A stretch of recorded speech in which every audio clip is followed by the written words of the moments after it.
And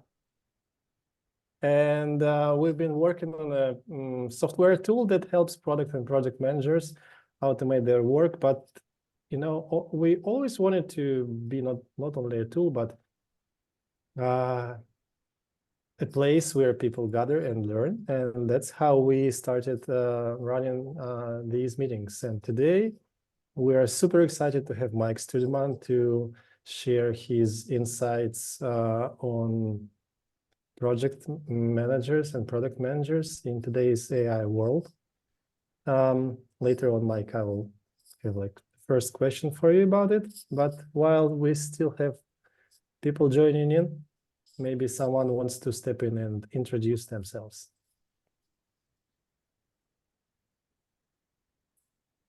Katerina, do you want to introduce yourself? Katerina is a part of our team as well. So yeah, so I'm Katerina. I live in Berlin. I'm an event manager at Standuply, and I'm really glad that you're all here. It's really exciting, this meeting, and Mike and all of you, and yeah, how Leonardo. Oh, I remember you from the last one. No, I cannot hear you. So this is our fan, apparently. So yeah, nice to meet you. Anyone else wants to make a live intro? I will. I love doing these things. Hey. Hi, I'm Danielle. I've worked both in product and project management, and I'm based in Boston. And I happen to just see this, and I'm really excited. So thanks for doing it. Thank you. I think we can have a couple of more introductions if anyone also wants to share their journey in the project management sphere. If not, you guys can leave in the chat your job position and where you are based, so we can get an idea of who is joining today. Please do, and Katerina will be interacting with you in the chat probably. And Mike, could you also introduce yourself? I think you will do that better. As far as my understanding, you are bridging the gap between knowledge and experience in real world, and thus the name of your company. Can you elaborate a little bit on your experience and on your journey? Absolutely. Well, first of all, thank you, Alexey and Katerina, for having me. Everyone, my name is Mike Stuedemann. I am an agile coach and trainer with Agility IRL, Agility in Real Life. We help companies build products that people want to use. And I'm here today to talk a little bit about project management in an AI world.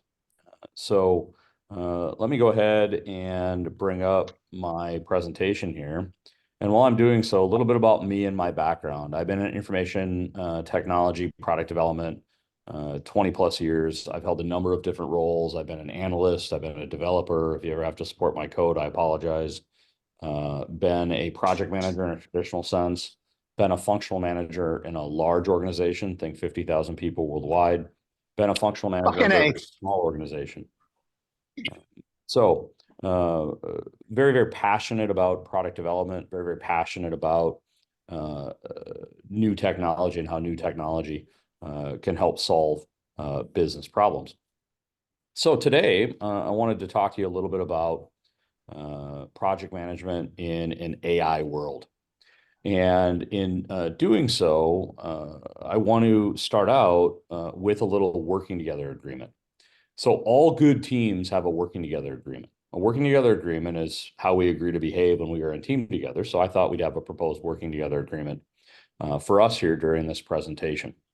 So a few requests: be fully present and participate. I want this to be interactive. I want it to be much more of a conversation than just me talking, because that's boring for me. And it is all about me, right? No, I'm just kidding.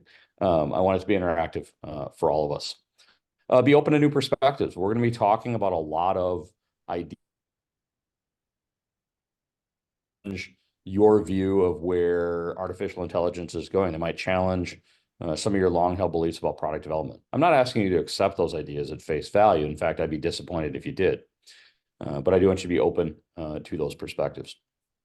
Feel free to ask questions at any time. Katerina will be looking at the chat. Katerina, if you can bring those up. Otherwise, feel free to unmute yourself and ask the questions live. Have a pen and paper ready.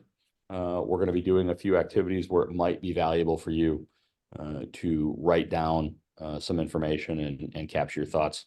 And finally, and arguably most importantly, provide feedback. I see some friendly names there in the participants window.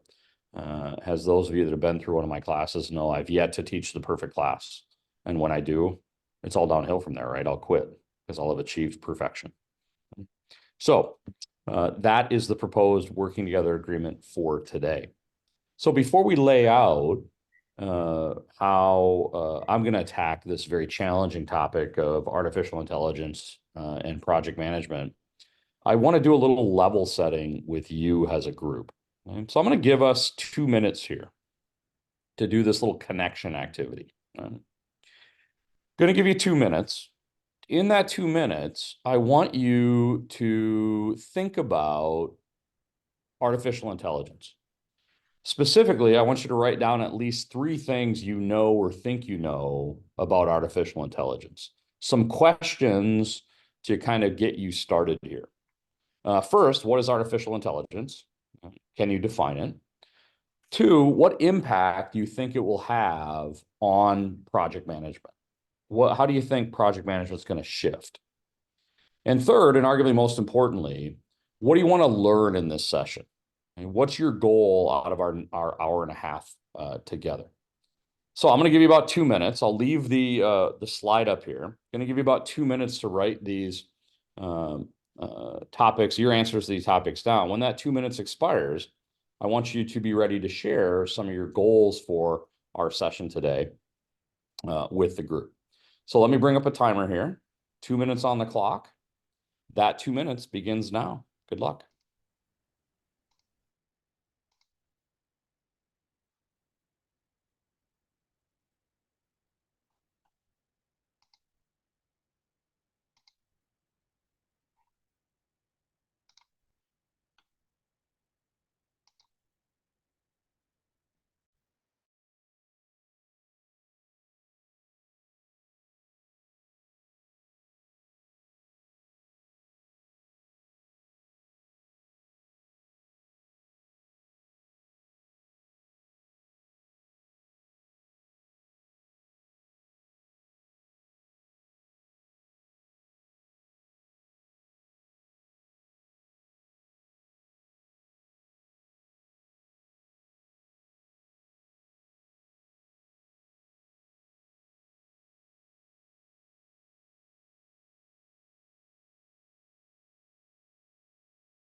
About a minute remaining in your time box, about a minute remaining.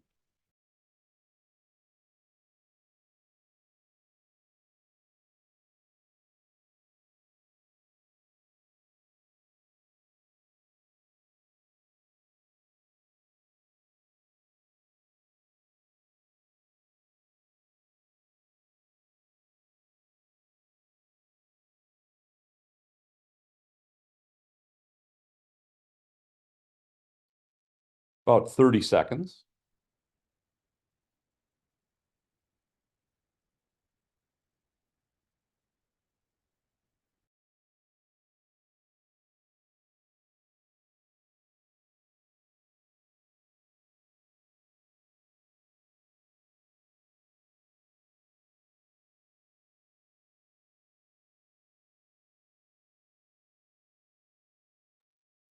All right, and your time box for this connection activity has expired.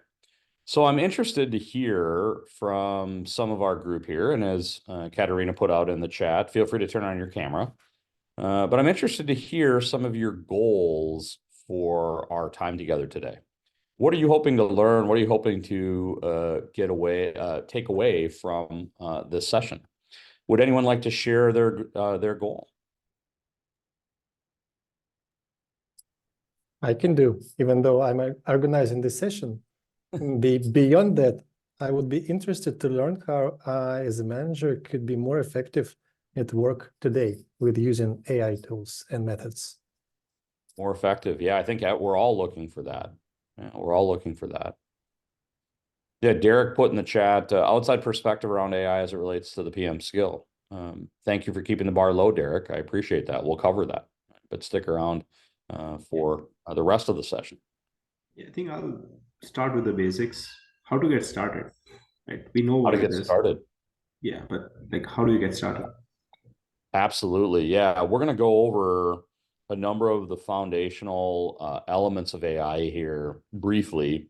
And in doing so, I'll share my journey as to how I got started. One of the, I think, really exciting things about being alive right now is there's a ton of good resources out there to leverage as you're starting your journey, not only in terms of learning, but also in terms of applying that learning and building things.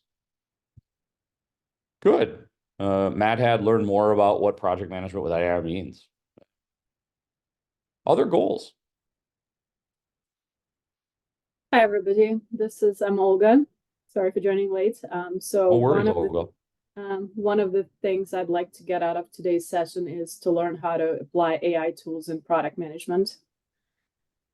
Yeah, we'll talk about a number of ways to do that and give you some things to think about as you do so. As I'm sure that this will come as no surprise to anyone here, there are some risks involved, and there are some assumptions that we need to make moving forward. So keep these goals in mind as we go throughout the remainder of our time, because we're going to have an opportunity to revisit these goals towards the end of our time together. But for now, let's turn our attention to the agenda for this session today. So here is our agenda. We're almost done with introduction. Okay? Following introduction, I want to provide a brief overview of AI and provide us with a kind of a common foundation upon which to operate. It's not going to be very extensive, but we do need to have kind of a solid set of foundations to operate on. From there, I want to share my own view of AI and where I think its impact is going to land. Okay? Once we have that foundation established, both our understanding of AI and my philosophy on it, we're then going to get into the impacts and responses. I'm going to talk about what the impact is. I'm going to give you how I think a product manager or a project manager should respond to that impact, and leave you with a set of questions that you can go back and either answer for yourself or at a minimum, ask some of the people in your organization. We'll then wrap up by revisiting your goals for the session and giving you an opportunity to think about where you want to go next with the topic. So let's go ahead and jump in. Now, before we get too far, I got to give you a warning. Okay? Before we move forward, you need to be aware I'm not an expert in AI. In fact, very, very, very few experts, notice the air quotes there, are actually experts. I'm sure we've all seen it. I've seen it on LinkedIn. There are people that claim to be have 20 years of experience with AI. I'm not saying I'm saying that can't be true. I'm just skeptical of that. Okay? I think two things make this time period really, really challenging. One, the area of AI, the domain of AI, is very, very broad. And two, it's changing so quickly that anyone who claims to be an expert today probably won't be an expert tomorrow. Okay? It's changing just that fast. So I think it's important as we move forward collectively that we remember the advice of Mark Andreessen. Andreessen's a venture capitalist. Andreessen states that in the 21st century, we all have to practice what's known as intellectual humility. Intellectual humility means that you have strong beliefs weakly held. You know what you believe about a topic. You know what you believe about AI, but you're always open to the very idea that you could be wrong. So know that I approach this topic with intellectual humility because I'm still very much in the learning phase. So with that warning understood, I think Danielle, you said it here in the chat best, a scientist mindset, testing hypotheses. Let's take that scientist mindset and understand a little bit about AI. Okay? So look at this as kind of a foundational short section here before we get into the impacts. First, and arguably most important thing when confronting any type of new technology, new movement, is to ensure that we have a common definition. Okay? So there are multiple definitions of AI available. I'm going to take one from a little company called IBM. How many people here have heard of IBM before? Yeah, small little company. Check them out if you don't know who they are. IBM defines AI as the ability of machines to learn patterns, make predictions, and create. The ability of machines to learn patterns, make predictions, and create. Now, I think that there's a distinction here that we need to make between artificial intelligence and augmented intelligence.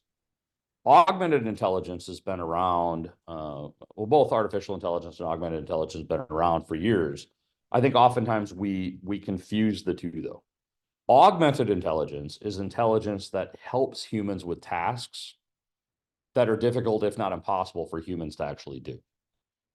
So, for example, a blind spot monitor in your car would be augmented intelligence. Okay? We are limited by our physics to look and see if there's a car in our blind spot. We have a 15-year-old driver in our family, so we're living with the importance of blind spot monitoring right now. Okay? Now, compare that to a self-driving car. A self-driving car would be an example of artificial intelligence. So keep that definition in mind as we go throughout the remainder of our time together. Now, we're at the next step in the AI evolution, in my opinion. Okay? We started out with what's known as narrow AI, single tasks. Okay?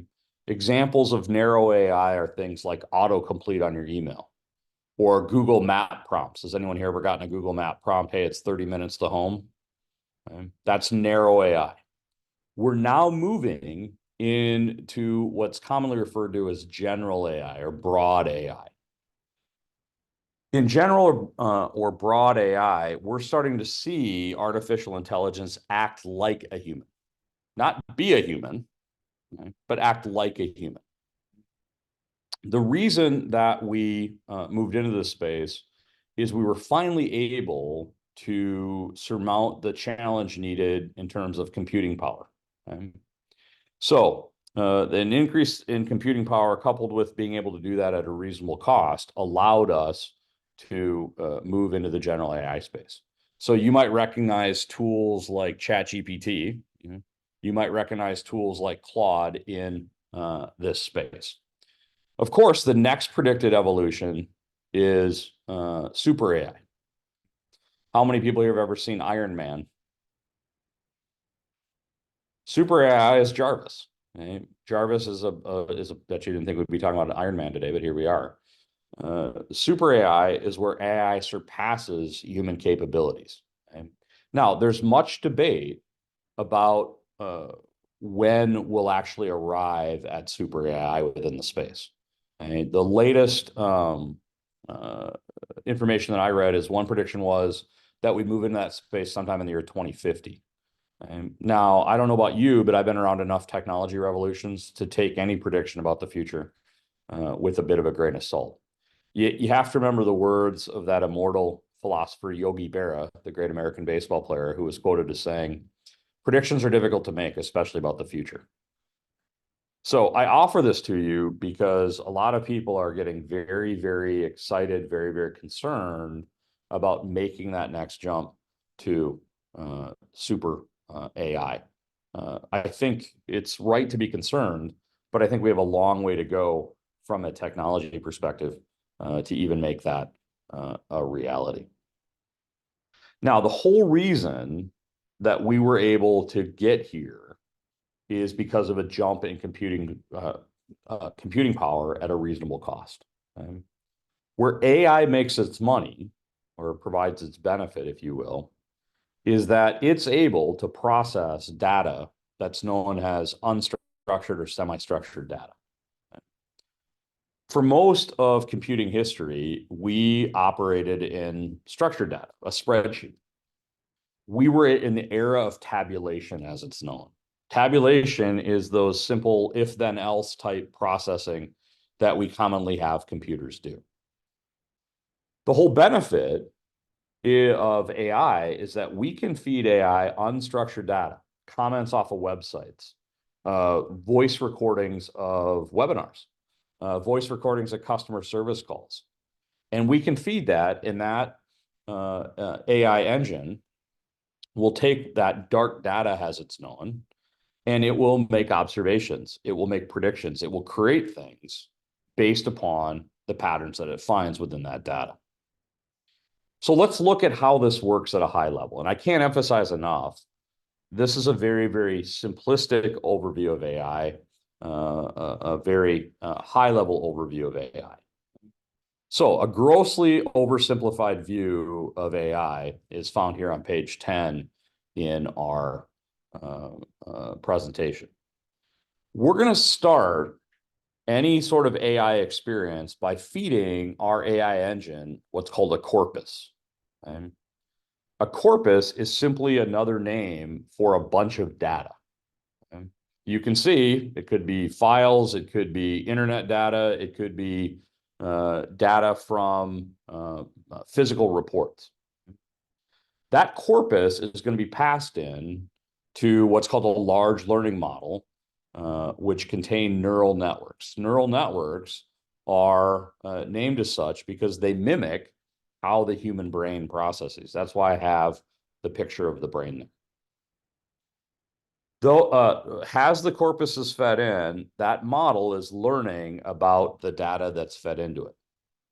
A user prompt from you and I enters the picture, and based upon that prompt, that large language model and neural network was going to generate two different types of AI outputs. One is called a discriminative AI output. Discriminative AI is really quantitative data and predictions. Okay? So for example, discriminative AI can answer the question, will I be able to pay off a loan in a certain number of years if interest rates vary by plus or minus this percentage over this time period? The other potential output is generative AI. Generative AI is those things that kind of go viral, right? Look at this AI created picture. Look at this AI created song. Right? So an example of generative AI, and I actually did this, believe it or not, recently. I asked an AI engine to create a toast for my father's 80th birthday party. And it was able to spit that out, and it even incorporated some of his things that he loves, fishing, golf, and baseball. So very overly simplified model of AI. So with this foundation in place, I want to give you an opportunity to think a little bit about AI more deeply. Not just think about the session here today, but think a little bit more deeply about AI and the fundamentals that we just covered. We're going to do that via another brief activity. That activity is described here on page 11 in our presentation. Okay? So, going to give you 2 quick minutes. I want you to write down some takeaways from that brief overview of AI fundamentals. Okay? Some questions for you to consider. What questions do you still have about the fundamentals? What more do you want to learn? How are you going to achieve those goals? When the 2 minutes expires, I'd like to hear some of your thoughts, and then I'll throw in a couple of ideas for you on how you can learn more about AI. So just as we did with our first connection activity, 2 minutes on the clock. I'll give you 2 minutes. I'll give you verbal updates on the time remaining. That 2 minutes begins now.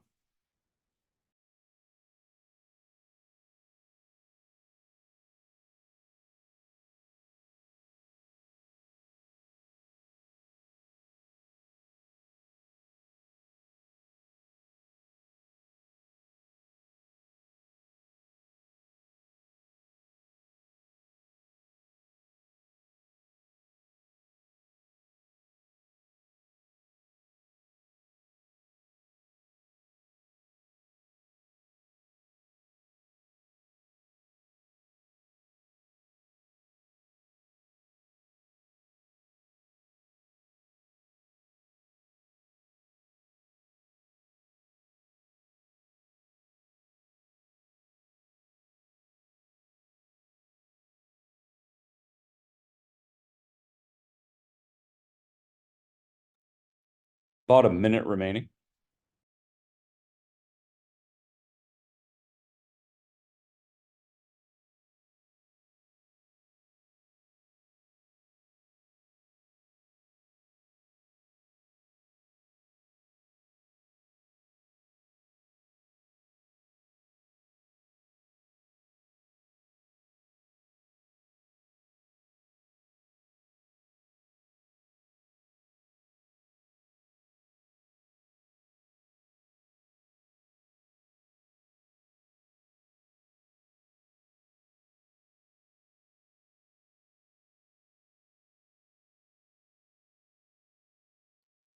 Thirty seconds.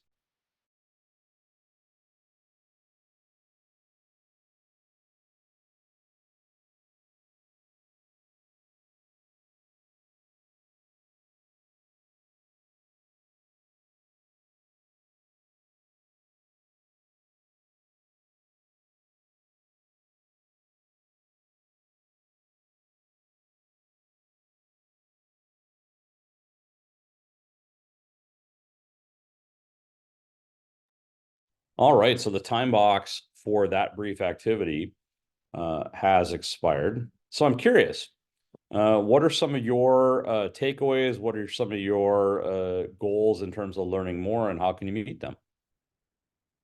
So Matt already started us in the chat. Still at the beginning of the AI revolution, but changes are constant.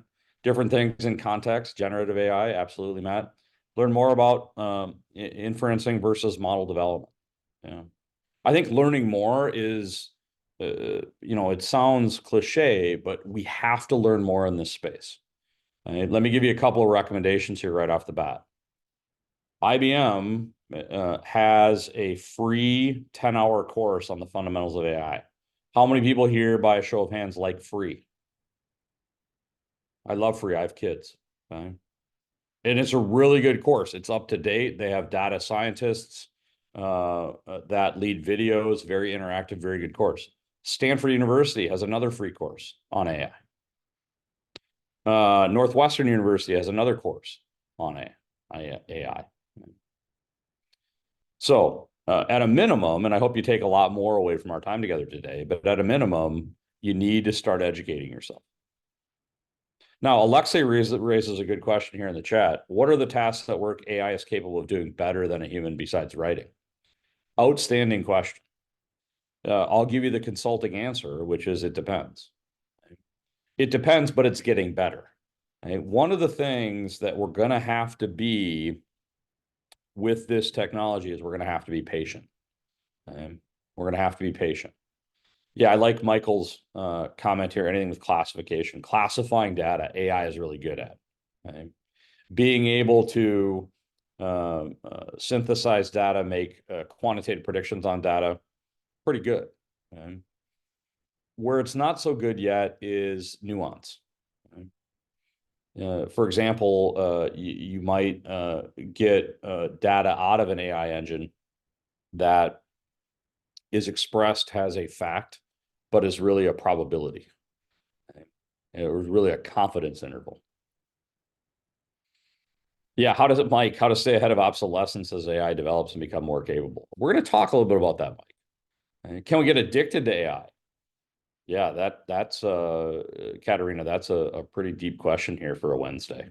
I think we as humans can get addicted to anything. I am certainly not a social scientist, but I bet you if one was here, they would say, yeah, you can certainly get dependent. So keep these items in mind, not only as we move forward throughout the remainder of our time, but certainly following the session as well. But for now, let's move forward with kind of those fundamentals of AI out of the way. I want to give you my take on AI and where AI is at. And I think I need to give you this take because it's going to color how I answer the topic of the session, which is the impact of AI on project management. So let me kind of give you my philosophy and where I think AI is at, or we're at with AI. Part of me feels like we've been here before. On page 13 here, you see a number of exclamations or statements. Okay, the one in the upper left-hand corner here, cars are just a fad. This was actually said by the president of Michigan Savings Bank, a guy by the name of Horace Rackham. Okay? Was Henry Ford's lawyer, and he was meeting with the president of this bank to get funding for Ford. And the president of the bank said, look, the horse is here to stay, but the automobile is a novelty, only a fad. Okay? The one in the lower right, how many people here by a show of hands have ever heard of John Philip Sousa? John Philip Sousa stated that recorded music is going to destroy musicians and all music. Okay? He thought it would wipe out the opportunity for musicians to create, that there would be no more bands, there would be no more compositions. The exclamations in the upper right and lower left-hand corner, I've heard multiple times throughout my career. The one in the upper right, I lived through the dot-com boom, and I actually had a client say this to a team that I was a part of. I'm shutting down my operation because everything's going to be on the web. How many times has someone here heard we're moving to a paperless society? I was just talking about this morning with a client as we looked at our paper documents and filled out paper forms and whatnot. Of course, central to this is the fear in the middle. The fear that a number of you have already expressed in the chat around, is my job going away? Let me cut to the chase. I don't think anyone's job is necessarily going away, at least in the short to medium term. But I do think that your job is going to be impacted by AI. So society has gone through these evolutions throughout the years. Okay? I look at AI as just being the next evolution. Okay? You can see a number of historical evolutions listed here on the page. Okay? So I don't mean to diminish people's fear around the AI evolution, but I think it's important that we consider it in historical context, and that it's no different than the other revolutions that we've seen here. It's no different than when the printing press was invented, or the Industrial Revolution happened, or the Cold War, the World Wide Web, or others. Okay? Now, all of these evolutions, though, had huge societal impact, and they represented a threat to some aspect of society, which means that they got our attention. Now, it's important. I don't want anyone to think that I'm blowing off the threat represented by AI. And a couple of people in the chat already have mentioned setting in AI. Okay? You have to remember, some evolutions pose risks. Okay? This is the Genbaku Dome, as it is called in Japanese. It is in Hiroshima, Japan. It was originally a trade show hall, but on August 6, 1945, the world's first atomic bomb was detonated over it. And the world has never been the same. Now, I don't want to equate, I'm not necessarily trying to equate nuclear holocaust with the damage that can be done by AI. However, I think what happened with nuclear power, nuclear energy, nuclear weapons is a stark reminder that evolutions can have consequences. And that once power is unleashed, it can be very, very difficult to control it. So we have to evaluate, as project management and product management professionals, we have to evaluate the risk associated with AI broadly. Evaluation of this risk is incredibly difficult right now. There are many things that make it difficult. I want to highlight a few.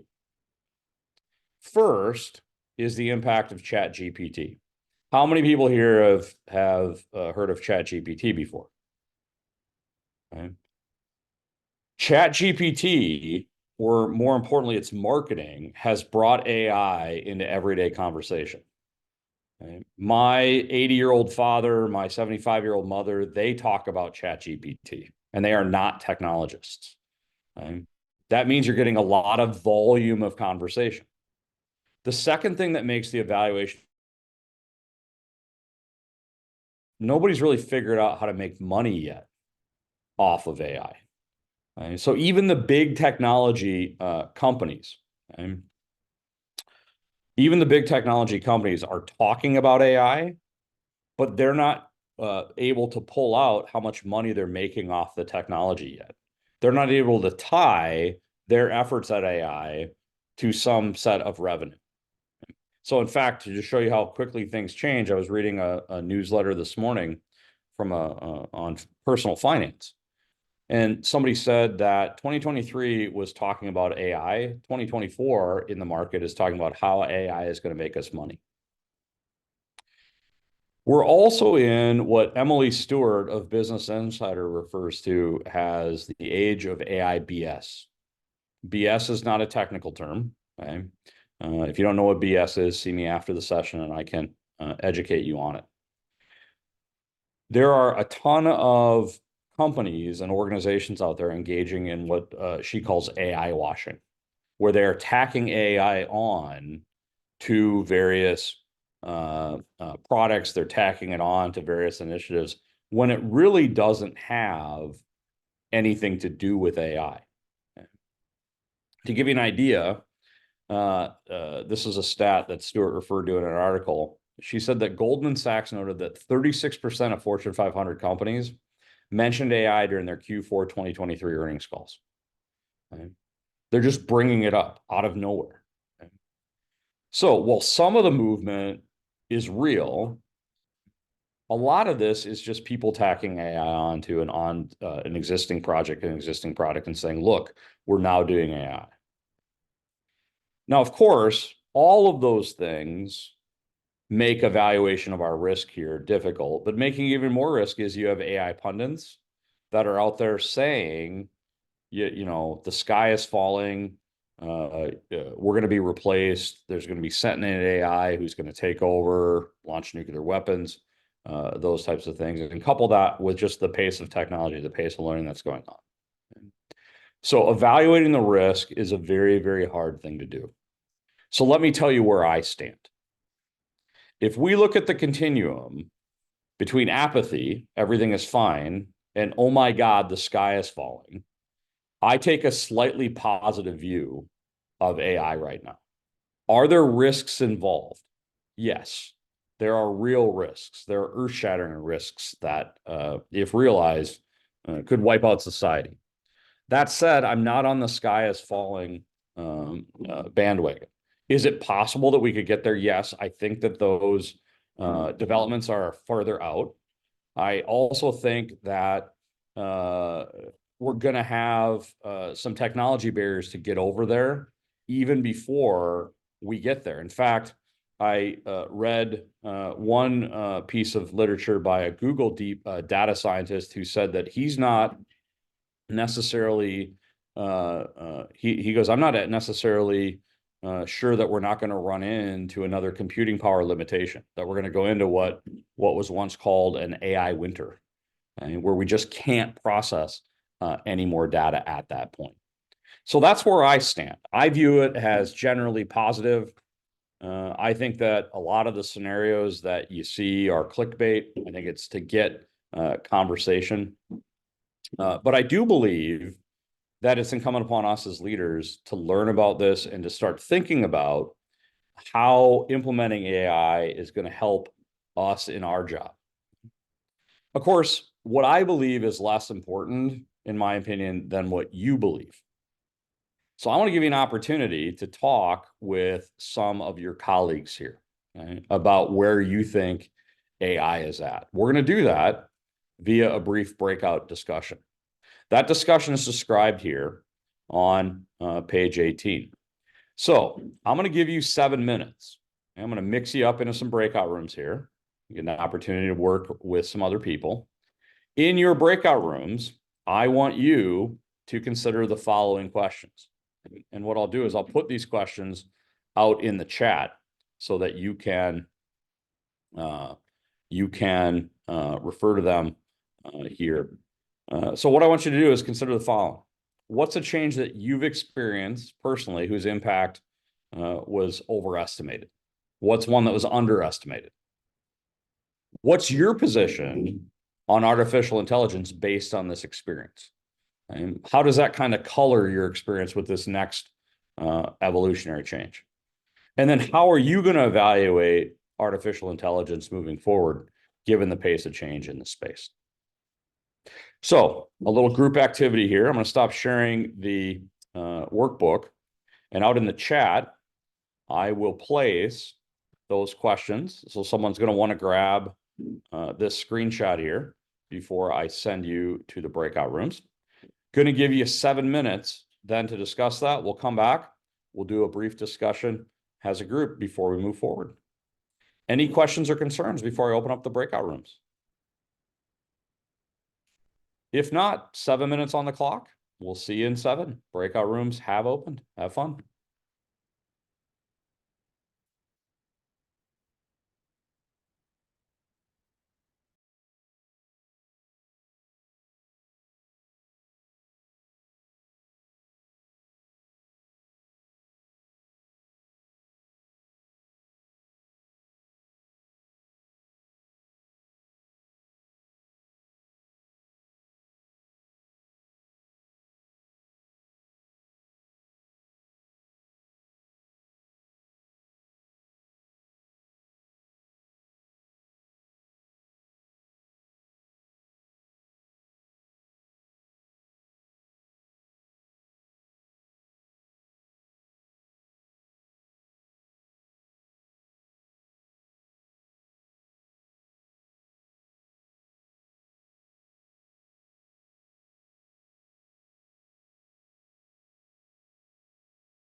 Welcome back to the main room. All right, looks like everyone is back. I had an opportunity to check in on a couple of breakout rooms. Looked like you were having a good conversation. So I'm interested in hearing a little bit about your thoughts on where you're falling on this whole AI revolution, if you will, or evolution, as you will. Anyone want to kind of share their position to get us started? We kind of talked about this idea of, because we had started talking about the Y2K movement and how that people were very afraid of what was going to happen because they didn't really understand what was going on or how the technology was going to work. And we kind of felt that way it seemed like the group kind of felt that way about AI, where when people say AI, it's like, what do you mean, a specific model? Do you mean ChatGPT 4.0? Do you mean like something that's actually created internally? And then based on that, how do you think that outcome's actually going to progress with that specific technology? So I think there's just a lot of unknowns of how it's actually working and what people specifically mean by it. I think it's a great point, Josie and group. I hadn't thought about the Y2K thing in quite a while, but I'm old enough to have lived through that from a technology perspective. And there were a lot of rumors. I mean, how many people here lived through it and remember hearing the planes are going to fall out of the sky? Right? Yeah. Now we know in hindsight that didn't happen. But I think there's definitely a good analogy there. Good. Other people's positions. Thanks for getting us started, Josie. Hey, Mike, I think at the end of the day, AI is another tool in the toolbox, so to speak, at this point. You still need that human interaction in getting projects done. It's when it comes to reports and data and the behind the scenes, that's where AI is really powerful at this point. But at the end of the day, I think our jobs are still safe for a while. Yeah, you're going to see, I don't want to steal my own thunder. You're going to see that I fall very much in that kind of same boat, Jeremy, where I think it's a tool you got to add to the toolbox. I think you need to be educated on it. I think you need to watch it. But I don't think that the hype is necessarily the truth when it comes to, our jobs are done. There is no future, run for the hills. Good. Other observations? If not, let's turn our attention to the 5 impacts and responses. Now, I want to be clear, these aren't the only impacts. Right? These are just 5 that I've picked out. There are other impacts. We can debate those other impacts over an adult beverage sometime. Right? So let me go ahead and talk a little bit about the 5 impacts and responses. The first response is the return of an old friend. Okay. Well, before I introduce that old friend, here are my 5 impacts. Okay. I think we're going to have automation of task management. I think we're going to have increased importance on data and data governance. I think we're going to be able to leverage data and predictive analytics as product managers, project managers.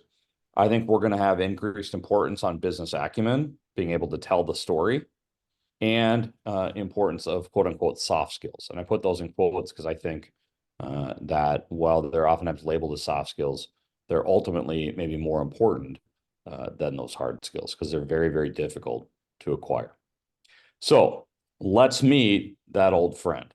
How many of you remember Clippy? Okay. How many people here liked Clippy? Now be honest. Okay. So as you can see, Clippy is asking us to reconsider his legacy.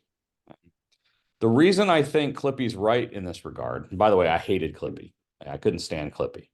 I actually called Microsoft at one point and they're like, well, would you like to be a dog? I'm like, no, I want him gone. Okay. The reason I think we need to reconsider Clippy's legacy is because these types of task automation tools are going to be our first foray as product and project managers into the AI space. Okay. So some things to keep in mind with this response. Okay. First of all, you want to keep in mind the simplicity principle. maximize the amount of work not done. There's going to be a tendency, given the hype around AI, given the level of conversation, to try to automate everything. I think you have to take a disciplined approach as a project manager or product manager here. I want you to remember, in taking that approach, I want you to remember the mantra of purpose, process, technology. Purpose is, why are you doing something? Process is, how are you going to do it? And then technology is, how can you automate that process? Purpose, process, technology. Unfortunately, and we see this with a lot of technology implementations outside of AI, unfortunately, we have a tendency to focus on the technology and not focus on the purpose of why we're using the technology and the process that we're actually trying to enable. A very, very big risk here with these types of task automation tools. You can see some questions there on the bottom of 22 that I think you should be asking. I think it's important, and I'm seeing this just starting to happen with a lot of the clients that we work with, is they're starting to think about, do they need their own tool? Do they need their own AI engine? And I think you really have to have kind of a strategic discussion around that in terms of, what do you want to own versus what do you want to lease? How comfortable are you feeding data to someone else's engine and letting that engine learn on your data?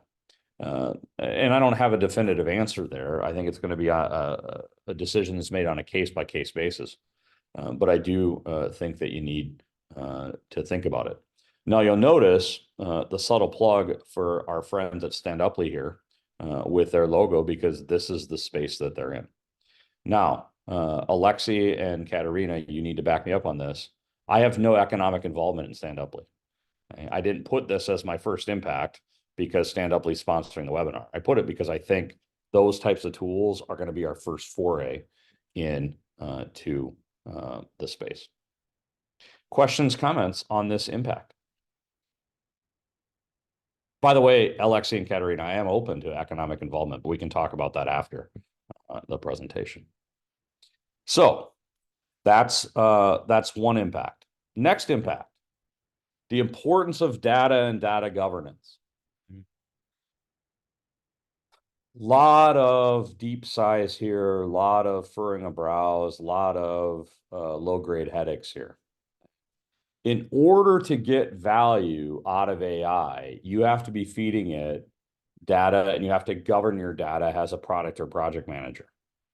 I think most organizations are going to dramatically underestimate the challenge that this presents. Let me give you an example. I did some work many years ago on a data governance effort where we were simply trying to define what it meant to be a customer in an organization. We had multiple business units, and not a single business unit agreed on what was meant by a customer. Some business units said, well, yeah, customer is defined by their name, address, date of birth. Other people said, no, that's not a customer. A customer is defined by this data. Okay. So you're going to have to have a conversation as a product or project manager around, okay, what data are we going to be gathering? Right? And you don't have to classify that data, okay? Because remember, AI can do that, but you're going to have to figure out what data are we going to be gathering, and how do we want to define that moving forward. Particularly right now, a lot of the AI engines, it's the old garbage out, garbage in, or garbage in, garbage out phenomenon, where if you're feeding it bad data, it's not going to give you a very high quality outcome. AI, once again, can help organize and classify, categorize that bad project data, but then it's just organized garbage. So some questions to ask here is, do you have consent to use the data? Who else can use that data? Is the data clean? Is it biased in some way? Are you only sampling certain product development efforts? How much trust do you put in the data? Not to overly simplify things here, but even just generic project or product development status reporting right now can be inherently biased. How many of you, by a show of hands, have ever been around a product development effort that was reported as being at green for a number of weeks, and then one day all of a sudden it was red? Happened to a friend of mine. Okay? You have to think about what bias are we putting into the data, what bias is there that we don't even acknowledge. So our second impact is the importance of data and data governance. Now, related to this is a word of warning. The warning that I have for you here is you have to let people know that it's going to take time to build up this data. The process of organizing the corpus that an engine is going to operate on, or an organizing corpus of your project management data, is not going to be quick. It's going to take time. It's going to take patience. It's going to take multiple iterations. Now, the good news is that the technology is improving so quickly that you're going to start seeing better results, I think, relatively quickly. But I do think that you're going to have to go to your stakeholders, whether that is leadership, whether that's a project management office, whoever it is, and you're going to have to say, look, we might not get results right away. We're going to have to be patient as we feed new data in, and we're going to have to be patient as the AI engines themselves evolve. And the key question here is, will you, your organization, and particularly management, be patient enough to actually get to the point where you're able to leverage that data for strategic decision making? Now, this, of course, leads us to another impact. Can we actually leverage the data and predictive analytics? Recognize that AI is going to be able to create a lot of data that you can use to guide multiple project management areas. At a portfolio level, you might be able to ask questions like, what product should we invest in? What product should we pivot away from? What project should we stop working on right now? Analyze the probability of these risks. Analyze my potential mitigations. How can I optimize the people that I have dedicated to this? What confidence should I have in the predictions that you're making? These are all key questions. Okay? Of course, you always want to ask that last question of, okay, AI is giving me data. What confidence do I have in the predictions that it's making? Even though AI presents you with what appears to be definitive answers, you always need to know that really it's doing math behind the scenes. It's calculating on a confidence interval what it thinks the right answer is. So I think at this point in the technology, you have to step back and be able to say, hey, how confident am I in the predictions that I'm seeking here? As Jeremy alluded to earlier, we're still going to need the human brain, I think, to evaluate what AI is giving us. Now, of course, there's also a behavioral aspect to this impact. Okay? The behavioral impact is, even if you get the data and some predictive analytics off the data, are you actually going to use it? Or are you going to hesitate to use it? Data that's analyzed is only valuable if actions are actually taken based upon it. So I think a question that we all have to ask is, will leadership, will product managers, will project managers actually take action based upon this? Or is it just going to be cool to look at? Or is it going to be cool to say that, hey, we're using AI for this? You know, there is an argument to be made that organizations already have similar data and similar tools. So, for example, how many of you have ever heard of Monte Carlo analysis, where you run through multiple simulations of project data to try to predict an outcome? You can make an argument that we've had Monte Carlo analysis for decades. We've had the computing power to actually do it for decades. But how many organizations actually take advantage of that data to guide them in making decisions? And so the key question here on this response is, even if you can get the data analytics, are you actually going to do something about it? Or is it still going to be something that you just kind of say, well, yeah, we do it, but we don't really use it. So our next impact, our fourth impact, is the importance of business acumen. Well, some of the tasks are going to be able to be automated that a product manager or project manager has. I think it's going to put increased pressure on us to improve our business acumen. So, for example, can you describe the challenges that our business domain is facing right now? Can you answer questions like, who are our customers? What pain points do they have? Why are they going to use our product? What are we trying to achieve with this project? I underline that last question there because I ask this question all the time as an Agile coach and trainer. And I spend a lot of time both in the classroom and in the real world, quote unquote, with teams. And unfortunately, a lot of times when I ask this question, people are unable to answer it. I believe that every knowledge worker in the 21st century should be able to explain how their organization either makes their money or fulfills its mission. Unfortunately, we become so siloed and so segmented in a lot of organizations that they can't answer that. Right? In an AI world, a project manager or product manager has to be able to articulate customers, how you make your money, why that customer chooses to use your product, how this project will speed the delivery of customer value. So that's my fourth impact. The key question is, of course, based upon my understanding of that, where can AI then fit in and help us deliver value? Cliche, and I fully admit that. It's the importance of soft skills. Many in the space will make statements like, only a human can demonstrate empathy. Only a human can provide feedback.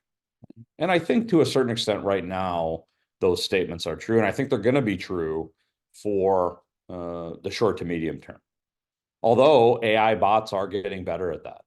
I just read a study here recently where they had a human manager give a performance review, and then they had an AI engine give the exact same performance review.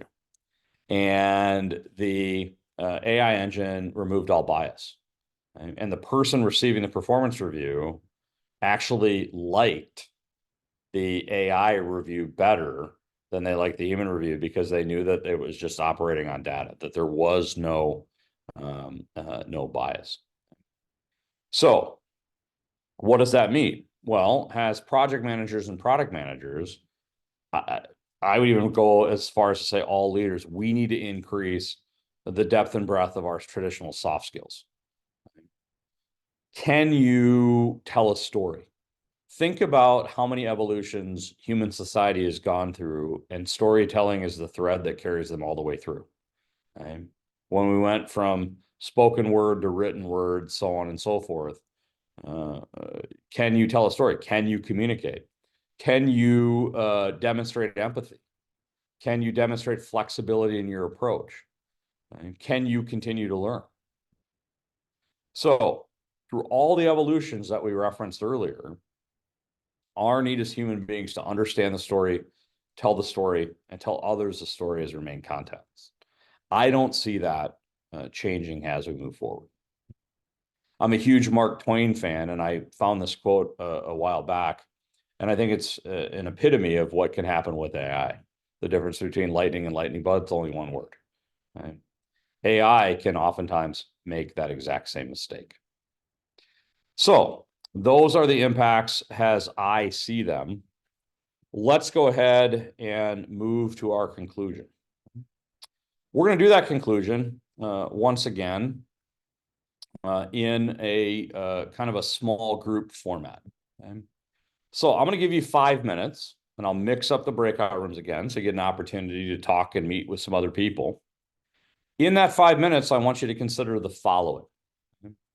And I'll post a snapshot of this screen here in the chat in just a second. So, how do you feel about the topics that we've discussed? What's the most important takeaway for you from our presentation today? What's one thing that you plan to do with what you've learned? And finally, what's your final comment, suggestion, or question? I'm going to give you 5 minutes to talk about that with some of your colleagues. We'll come back. I want to hear some of the key takeaways. I want to hear some of your final questions or concerns, and then we'll put a wrap on our time together. So I've mixed up the breakout rooms so you get an opportunity to work with some different people. Those breakout rooms are set at 5 minutes. Let me just stop sharing the workbook here, and I will put that screenshot here of the questions into the chat yet again. I'd ask one of you to make sure that you grab that before you head to the breakout room. Breakout rooms are now open. Good luck on our final activity. See you in 5 minutes.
welcome back.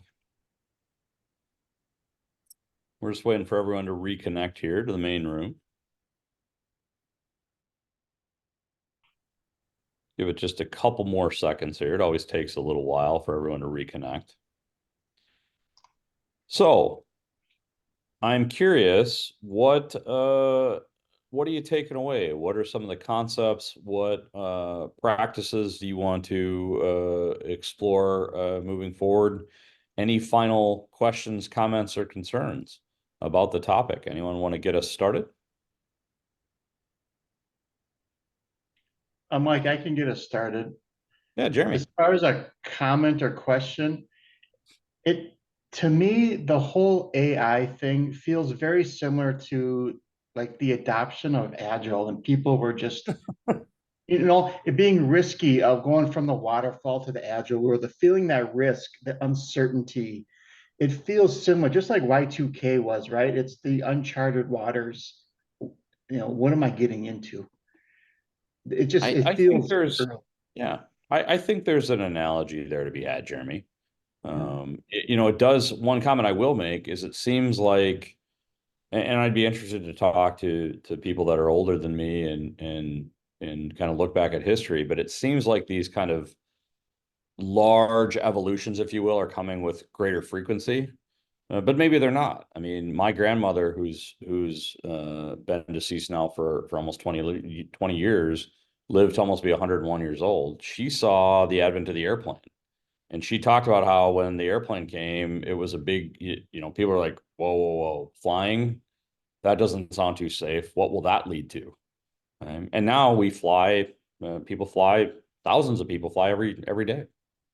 So, but I do think, Jeremy, to your point, I do think that there is some analogy to be had there. Good. Other reflections, questions, comments, things you want to take away from our session today? Yeah, I think your theme, Mike, kind of was more like really trying to get us away from the fear of it. Jobs aren't going away. People skills are going to be needed, which is good. I mean, there's a lot of fear out there. In fact, that's why I even got interested in it to begin with, was the initial fear, of, oh, it's going to take our jobs away. But I do like the idea of, okay, for now, they're tools we can use. And some of them are going to be productivity savers that are going to allow us to focus on those areas that are not replaced yet and will not be replaced for a long time, such as the human interactions and the people skills, the soft skills. So if I can learn some tools that are going to take away the mundane tasks or make me much better at my administrative tasks, then that frees me up to do those other things that I'm more valuable for.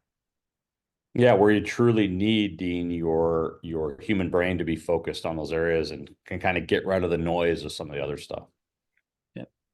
Very good. Kind of along those same lines, right? It's like as long as people are involved in the process or people involved in some way, shape, or form, the skills that we'll need are going to be more of the human focused skills, right? Like you said, it's going to be the soft skills, because the reality is that, when you have a team of people saying, okay, we're going to go build this, we're going to use AI or build AI or whatever it is, AI is the tool, but getting people in alignment, getting people to feel good about what the mission is, getting people to, rally around a cause, to motivate people.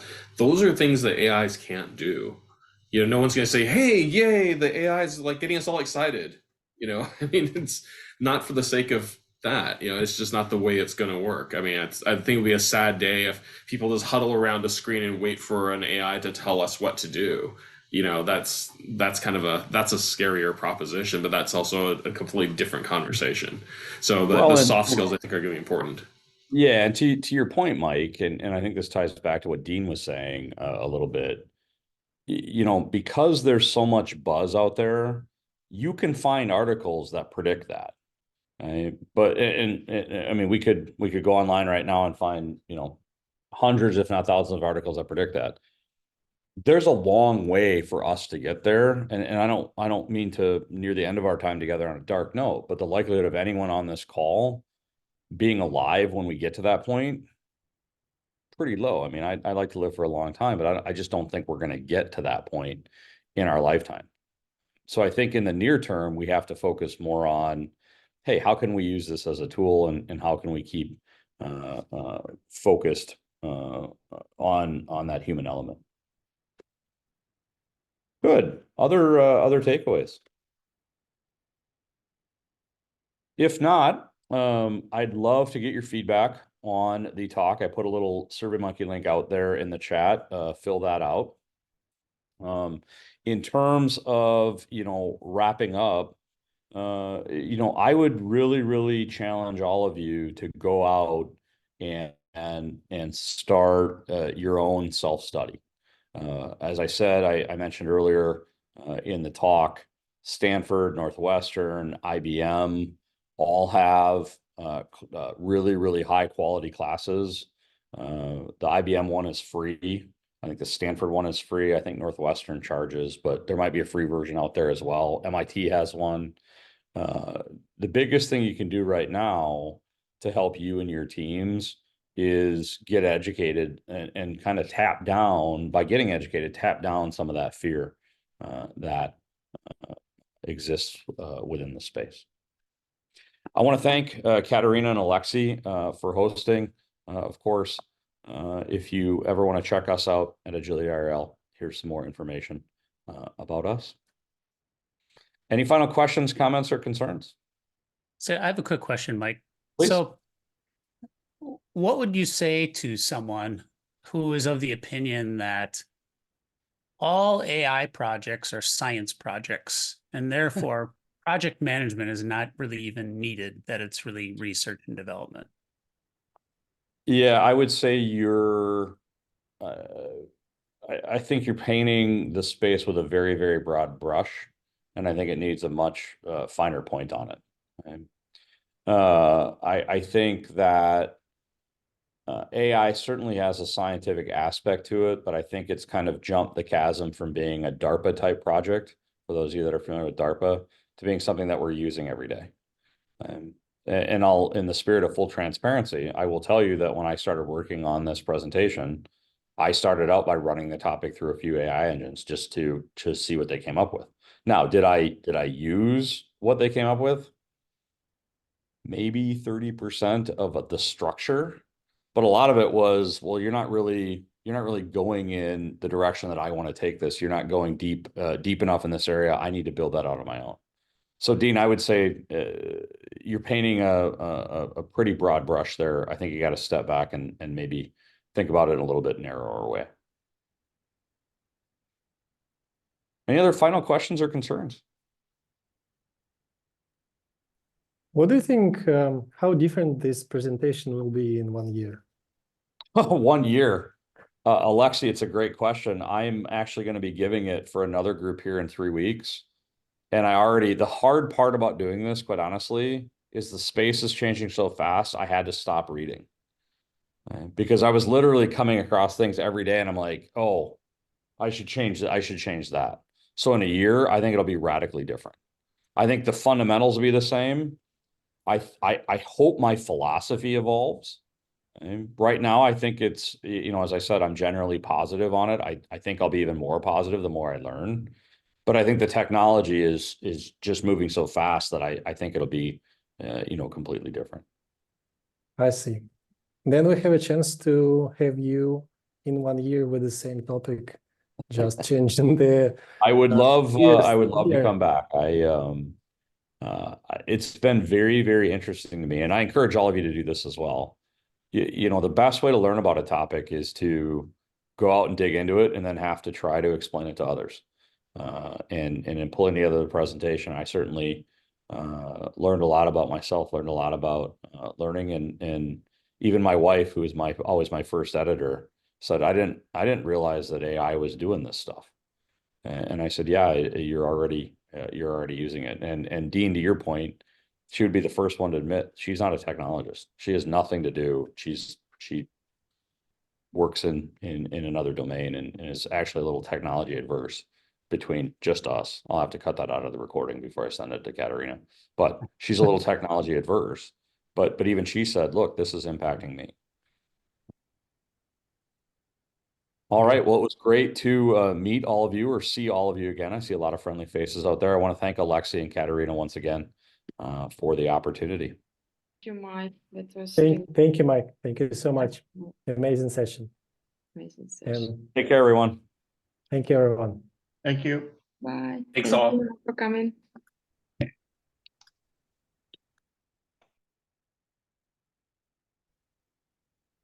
Cool.